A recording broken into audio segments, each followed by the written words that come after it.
Yeah, good evening, members of council, members of our management team. We also have a couple of guests in our lobby, Brian and Laura. Thanks for being here. We do have 12 attendees that have logged on. We do apologize. We were having a little technical problem with going live. So welcome to the Stephenville Town Council meeting, March 6th. It is a balmy. Anybody know what temperature it is outside? 5-6 degrees. I'll take that for March the 6th. Call to order. Would ask a member of council, Councilor Myra White, motion, second by Councilor Maurice Hines. All in favor? Aye. Carried. Okay, number 2 is our land acknowledgement. We respectfully acknowledge the town of Stephenville as the ancestral homeland of different populations of indigenous people. We also acknowledge with respect the rich histories and cultures of the Beothuk, the Mi'kmaq, Innu, and Inuit of the province of Newfoundland and Labrador. Item number 3, as circulated by our town clerk, also on electronic media. I would ask a member of council to approve the agenda as circulated. Moved by Councilor Darren Roberts, second. Second, Councilor Tom O'Brien, all in favor? Aye. Carried. Item number 4, approval of minutes. We have 2 items. Item number 1, be it resolved that the minutes of February 20th, 2025 public meeting of council be approved as presented. They were circulated by our town clerk for errors or omissions. I would ask a member of council that we approve those minutes. Moved by Councilor Darren Roberts, second Councilor Myra White. All in favor? Aye. Carried. Item number 2, be it resolved that the minutes of February 20th, 2025 privileged meeting minutes to review disclosure statements be approved. Ask for a motion of council. Motion by Councilor Maurice Hines, second by Deputy Mayor Susan Fallow. All in favor? Aye. Not too bad? All good. Carried. Any matters arising from the minutes of the 2 meetings, the privilege and the last public meeting? Mr. Mayor, for number 2, we should explain to the public exactly what the meeting was for. Here it says to review disclosure statements be approved. That's done by, as per legislation, each member of council, not only Stephenville but through the province, has to fill out forms, basically disclosure statements. I mean, declaring what property you may own in town, what business you may own, or what business you may own, and then council members get to review all of council members' statements of disclosure. That way, hopefully, we won't get any of us get ourselves caught up in conflict of interest at the table. So, I mean, conflict of interest is the big issue that we need to be very conscious of, and this statement and legislation helps to avoid that as much as humanly possible, I guess. Yeah. So I mean, that was the only item on that. And I guess further to that, and maybe I'll ask management, should a councillor purchase a new business sometime in that fiscal year, we only do this annually, or that something would have to be advised to? Yes. Okay, so they should in case, if it is potentially conflicting. Yeah. And almost any business in the town has a potential conflict that everybody in the town council should. Okay, thanks for that, Councilor O'Brien. Proclamations and delegations, we have one that's coming up for March the 8th. It's International Women's Day. Tomorrow. Is that tomorrow? Yes. Tomorrow. Yeah. Tomorrow. Or is it the 8th? Oh, yeah. Okay. March the 8th, yeah. So I just like to go through this. International Women's Day, March 8, 2025. It's a global day to recognize and celebrate women's social, economic, cultural, and political achievements, and there are many. The day also marks a call to action for accelerating women's equality. And while I say that, still in a country as advanced as we are as a G7 nation, there are still elements in this country, in government structures, where women are still not paid in parity with men. And there's been federal policy that have come down where they've been doing some adjustments, but there's been disparity that existed. And bringing a call and a proclamation to the attention of this is very, very important to ensure we have equality. Okay, item number 7, I'm going to turn it to our Chair of Finance, Councilor Myra White, 7.1. Thank you. Thank you, Mr. Mayor. Item number 1, the accounts payable. Be it resolved to approve accounts payable for March the 6th, 2025 in the amount of $58,743.62 as so moved. Moved by Councilor Myra White, second. Second. Second, Councilor Dan Robert. All in favor? Aye. Carried. Item number 2 is the expense checks. Be it resolved to pay expense checks for the month of February 2025 totaling $251,309.57. I so move. Moved by Councilor Myra White, second by Councilor Laura Aylward. All in favor? Aye. Just want to say, when you have a $11 million budget, Mm. and we do payroll mostly every 2 weeks, it's required. Primarily weekly, Primarily now. weekly, the exception of our departments. every 2 weeks, okay? But it's a lot of the expenditures that happen, and most of it is local, and a lot of jobs and a lot of goods and services.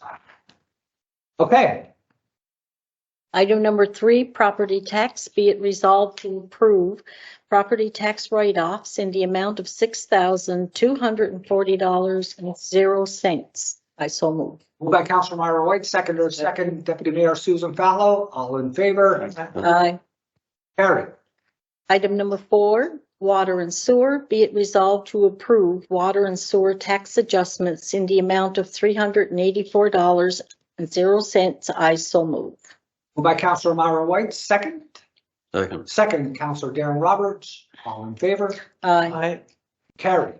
Item number 5 is a remission of tax. Be it resolved to approve remission of tax in the amount of $230.72. I so move. Moved by Councilor Myra White, second by Councilor Laura Aylward. All in favor? Aye. Item number 6, business tax. Be it resolved to approve business tax adjustments in the amount of $2,945.20. I so move. Moved by Councilor Myra White, second. Second. Second, Councilor Darren Roberts. All in favor? Aye. Carried. I just want to say to most of these expense write-offs come from our tax department, but it's vetted to our town clerk for a second set of eyes for validation. So it's as active as we can get it on the books. Right? And another point to note for the benefit of the public is that some of these items remain confidential if they're of a personal financial nature to the individuals.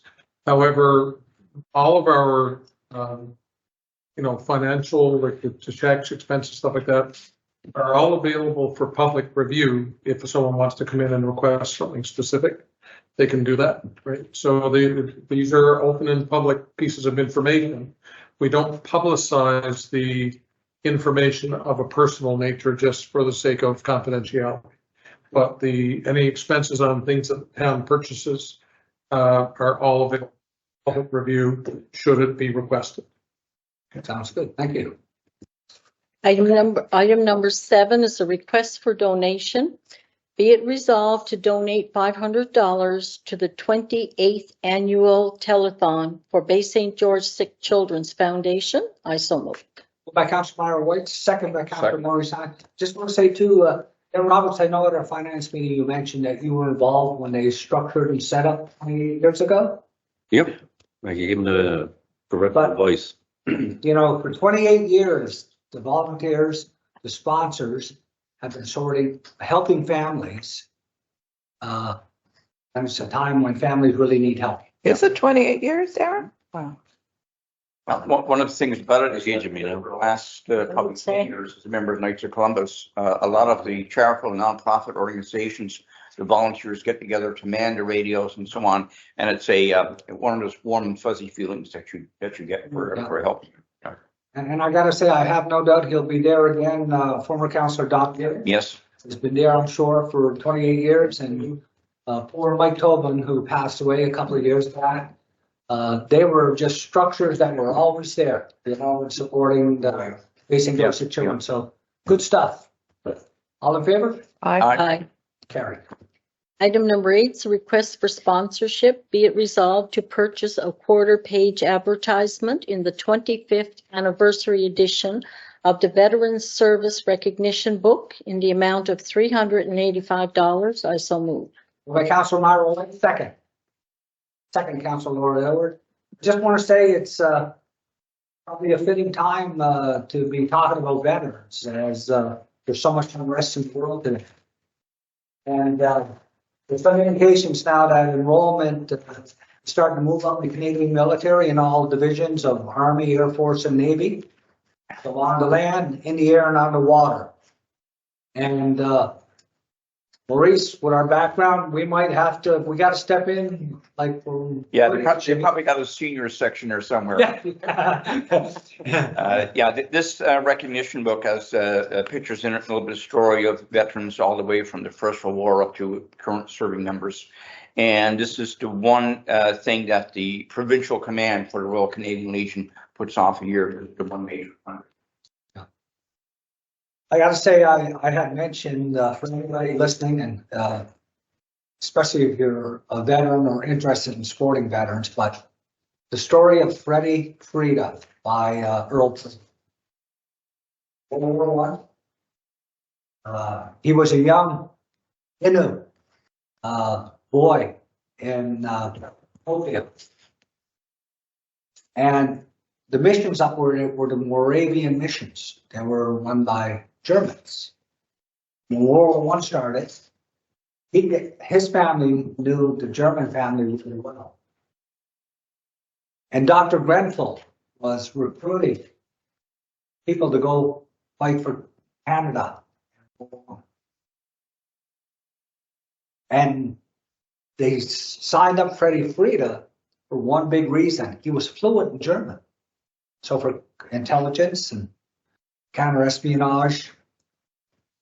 And he went over there, and there was 5 of them in a team. They got captured, and 3 of them lost their lives in interrogation. I don't need to go any further than that. But it so happened that the German officer was involved with the interrogation, recognized Freddie Frida because he was the little boy in Hopedale. Oh, yeah. But Freddie Frida didn't recognize him. And he actually sent him to Austria to work on a farm rather than the other outcome. Yeah. Very interesting. Here's where it gets interesting. Mr. Peter Benoit from Port was the last person in the room, and the outcome wasn't looking good. He escaped through a window. He jumped 10 to 15 feet into a snowbank. He escaped. He joined the Newfoundland Regiment in Beaumont and Hamilton. He got wounded. He died 2 weeks later. Anyways, very interesting book and part of our history. And that was 110, 15 years ago. Amazing. Anyways, a bit of history there. I'm a bit of a history buff. I don't know if you guys noticed. Never noticed before. Okay, Councilor White. Item number 9, a request for proposal 2025-001. Oh, sorry. That's, Got out of my history. All in favor for the recognition? Aye. Carried. Request for proposal 2025-001 for child care feasibility study. Be it resolved that the town of Stephenville award the request for proposal 2025-001 for the child care feasibility study on constructing and operating a net zero child care facility to Agatuna Drafting and Consulting, ADC Engineering, in the amount of $87,402.65, HST included. The study will proceed only if funding is secured for the project. So moved. Moved by Council Myra White, second. Second. Second Deputy Mayor Susan Fallow. I think that last statement there is what's important for people to listen. Yes. The study will proceed only if funding is secured. So I just want to say our management team have done enormous amount of work. I know just the other day, Mike had meetings with officials out of St. John's. They've had officials with ACOA for funding of this. We're behind. I think we need about 150 placements of people looking for childcare. So it is a high priority of the town. I'm sure Matt and planning and the rest of the team will work with the consultant if money is received and it gets awarded in a tender. But we need to find a suitable location. That'll be part of the study of the consultancy on it. So great work on behalf of our management. These files are never easy and it takes a lot of tenuous work. So thanks again. All in favor? Aye. Carry. That was the last item on the committee for the finance. It's A couple items being worked on, but they are not ready for Okay. council yet. okay, Councilor Lori Elward. Thank you very much, Councilor White. Councilor Elward is all yours. Thank you, Mr. Mayor. Yeah. Disposition of property on motion number 23-323,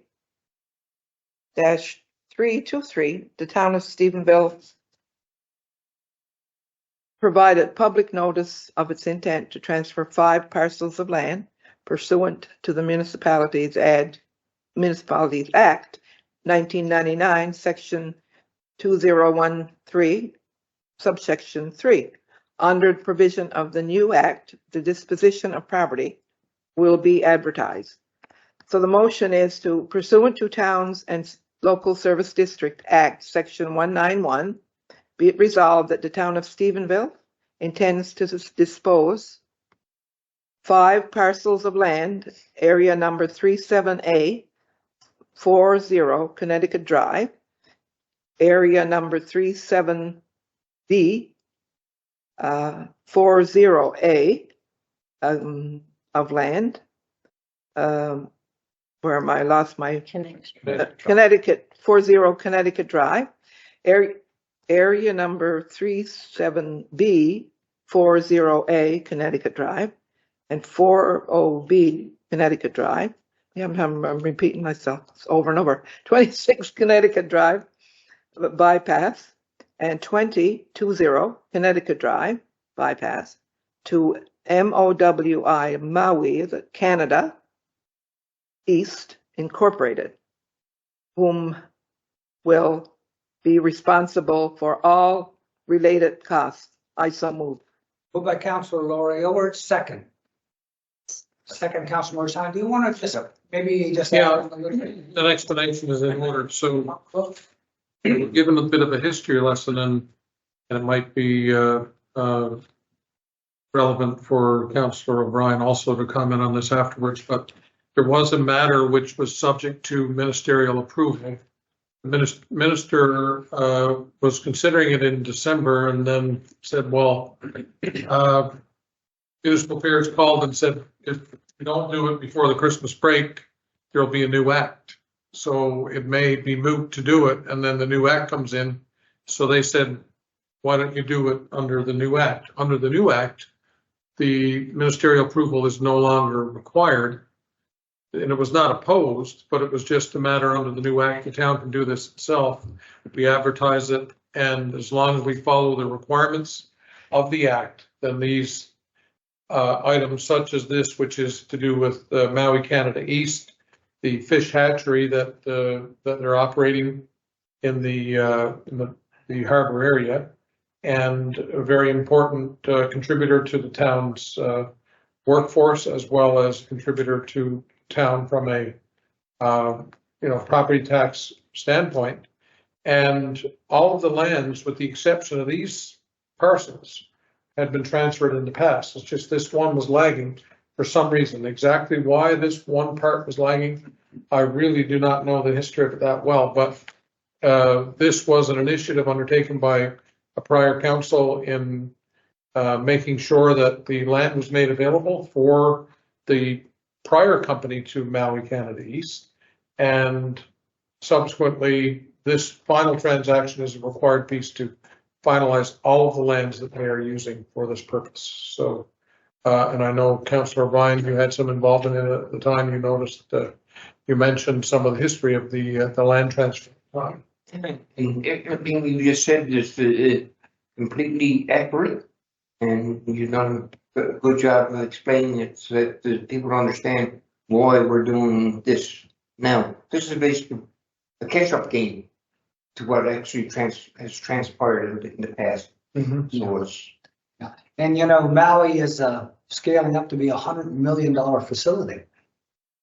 And as our CAO mentioned, a very big piece of our economy. No doubt, depending on where their product is heading, they may be finding new markets, just like the rest of the companies in Canada, in the event that some of their product is heading US from the stateside. And they are one of the two largest fish hatchery companies in the world. So. Yeah. I think on a scale, whether they're still in that standing, 1 in 5 salmon in the world eaten comes from this company. And there's salmon eaten on 7 continents. That's including Antarctica. 1 in 5. So one other piece of this is within the boundaries of all of the other lands. So it's a piece that could not be used for anything else, and it is, there may even already be some activities ongoing on it under the original lease that was done, but this transfer is a necessary part of going forward now. Okay, great explanation. Second, Councillor O'Brien, and Deputy Mayor CAO Bill Ramsey. All in favor? Aye. Carried. Okay, nothing late for planning? Okay, nothing for bylaws, regulations, or policies today. Any unfinished business? Okay, any new business? Any new business? I just wanted to speak on one thing here, as a municipality, and I guess I'd like to bring it up as a consideration for management to do some work on our procurement side. So, as you all know, with the tariff war, buy Canadian, buy local is a big campaign that's happening in Canada. We've always pushed buying local, because local business people challenged against the Amazon world and so forth, keep their business running has always been a case, but we buy a lot of goods and services on an $11 million budget.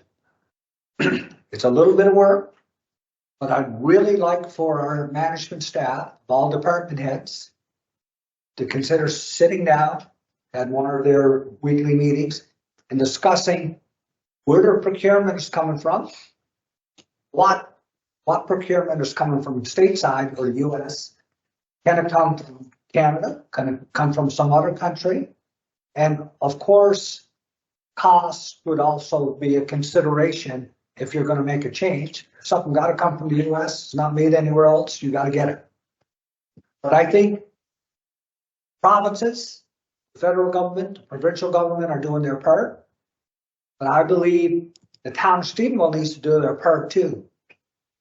Because we can build big GDP and big economics in our country by promoting Canadian products. There's 256 municipalities out there. I'd like to challenge every municipality to sit down with their management team and procurement to look at buying local whenever possible and buying Canadian wherever possible. And I think it would be a good thing. Yeah. I'm thinking today of St. John's City Council losing one of their councillors, Yes. Debbie Hanlon.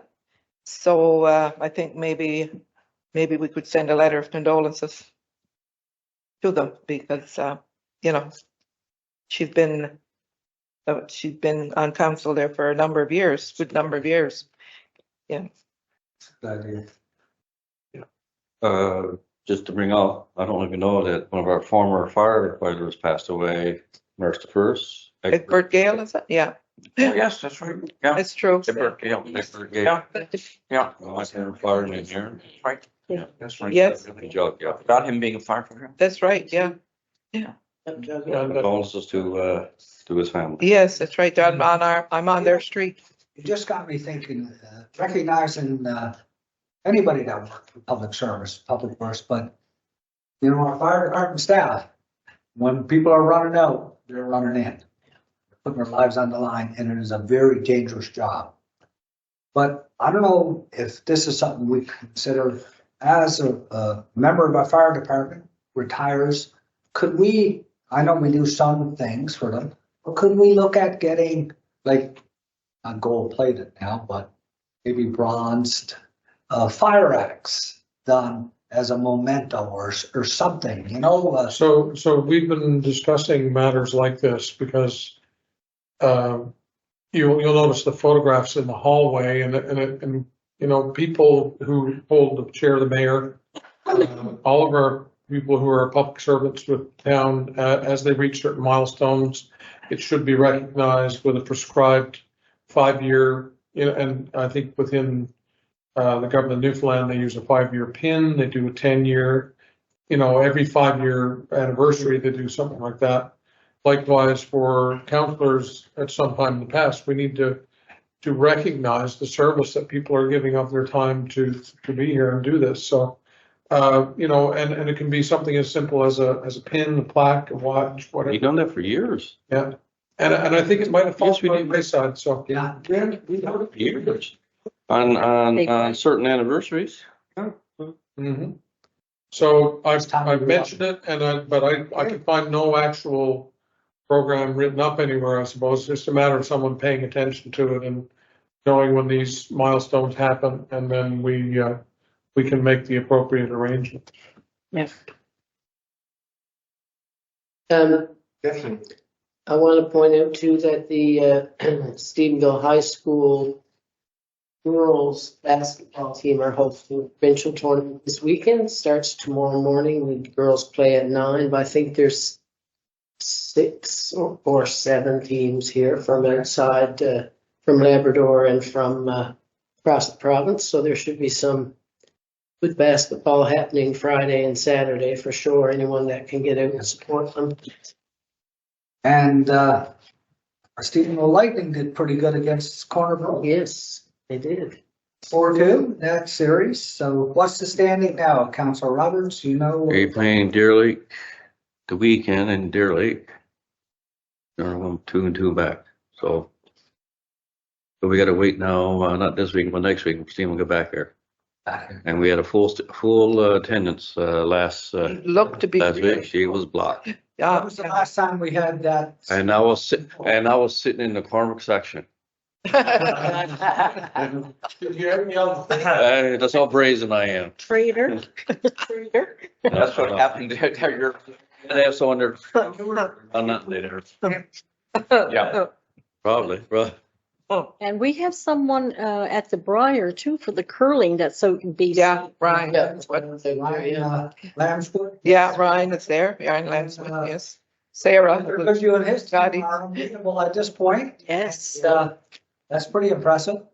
Sometimes I always worry when you go into the final game if you've been I know. unbeatable. Defeated. Sometimes you gotta lose at least one game Yeah. to know that, you know, keep yourself. Well, they've had a close game or two. So. Yeah, I know. Well, they changed the guy that was sweeping. Say they put Nichols back there. Too. When they put Nichols back, Yeah. been going high ever since. Yeah. I don't watch curling, but you know, Matt Sims, one of our managers sitting over there was, had pretty good takeout. Not as good as Mark Chickle, but wasn't bad. Yeah. It's not bad, I'll say. It's not even close. No, not. like, I'm not into curling at all, but my sister from Plant City and she managed the curling club. And she saw Nichols and them grow up. They were only little boys. Yeah. She was out there for over 20 years, but I curled once here with some good players. I don't know. I didn't do very good, I don't think. And, never again. I was frightened that I was going to break my neck. So one other thing I just want to mention, we do have some mild conditions coming, fair amount of rain between now and tomorrow. I'm sure our public works and storm drains for clearing and always flooding. And I gotta say, for anybody out there, when it gets really slippery, you don't have to go outside. Don't go, because and to the hospital with a broken leg and a broken arm and a broken hand, it's not good. No. Just calling through the Public Works, noticed that they were removing an awful lot of the snow banks and, places that the snow had accumulated, and it was doing pretty tough. And I gotta say, you gotta give them a lot of credit. A week ago, they were at potholes on them, like in the end of February, March, you know, with the potholes there, I'm seeing evidence we're staying on top of it. So great work by our public works team, and when the streets look good, they look good, we look good, people are happy. And generally, when we get calls from the public, we try to attend to them as quickly as we can. So unless the public works crews are busy. But we did have a call from Russell Heights, actually, from a gentleman who had a complaint, and I mentioned it to the public works staff and to immediately. And I think, you know, it got resolved, so. It got resolved immediately, and they took care of the fire hydrants while they were at it, and everything else, yeah. Okay, so Mr. Councilor Tom O'Brien has just put up his hand saying it's time to adjourn this public meeting. Can I get a seconder? Okay. Go ahead. All right. 2 seconds that time. Meeting adjourned. It is 4:45. 45 minutes. I'll take a It's been 44. Yes.